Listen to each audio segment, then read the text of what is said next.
John O'Keefe. I grew up in Adel, Oregon, ranching with my dad. My dad was the second generation. His father and some brothers founded this ranch in the early 1900s and started as a sheep operation. My dad converted it to a cattle operation in the late 50s when the difficulty of getting herders and the predator issues made more sense to run cattle than sheep. I ranch here now with my son Patrick. He does most of the day-to-day management.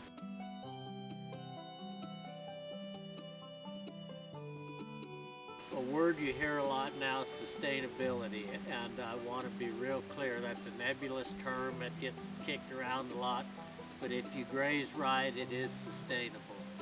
And it's important to graze right. I want to send that message, but we've been grazing for a long time. We've got some real science behind grazing. There's a world-class grazing center just 120 miles north of me in Burns, Oregon. I visit with those guys a lot. I'm on their advisory board.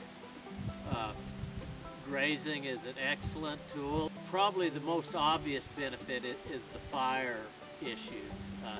We hear a lot about fires in the timber, but it's the fine fuels that often starts the fires, and it's fine fuels that carry them out in the range, and it helps carry them in the timber. We can do a lot with grazing. We can lessen the opportunity of a fire to start. We can take systems that are annual systems that are pretty flammable, and by timing grazing, timing, duration, and intensity, we can change those systems back into a bunch grass system that's less likely to burn.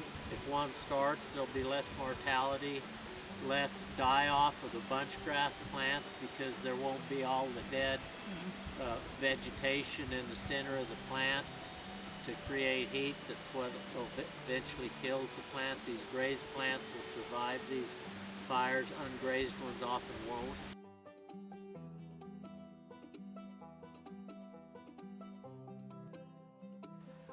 It's important that the good, healthy protein that livestock production creates is important. You know, you can only farm so much of the earth, but we can graze a lot more of it, and the food provided by the grazing of those places that aren't farmable is pretty important. The high quality protein that you get from beef is more than makes up for the fact that they're eating grain that you could argue could be grown for humans. It's real high quality protein that's real beneficial to the diet. It's important to engage, but there is so much misinformation out there. I would think it's awful important to get your range information from Oregon State University. That is a world-class range information. If you're interested, now's a good time to start. You know, what we're doing is sustainable. I've been here, my family's been here for 4 generations now. We've left this country as good as we found it. We've improved it. Our rangeland is on upward trends, and we're not the enemy. And we're doing good things out here in our own quiet way.